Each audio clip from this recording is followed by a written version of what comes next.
All the time people ask, when do you start training on Pointe? How do you get to that level to join the company? It's different for each member of the company. Some of us started at a really early age. Some of us, like me, we started in my late 20s. So it's quite different because we have a different muscle structure, of course, even if we train the same way like girls do. When you go on Pointe, you put a lot of pressure on your big toe.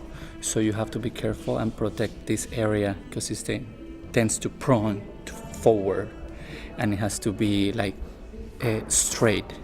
But in ballet, we like to achieve certain positions like step down to achieve a beautiful line. For me, it was quite of a challenge because at the beginning I got a lot of pain in my knees because I couldn't stretch my knees completely.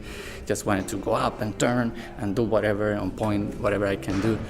So with the years you learn, you have to do less and you have to use your muscles in a different way.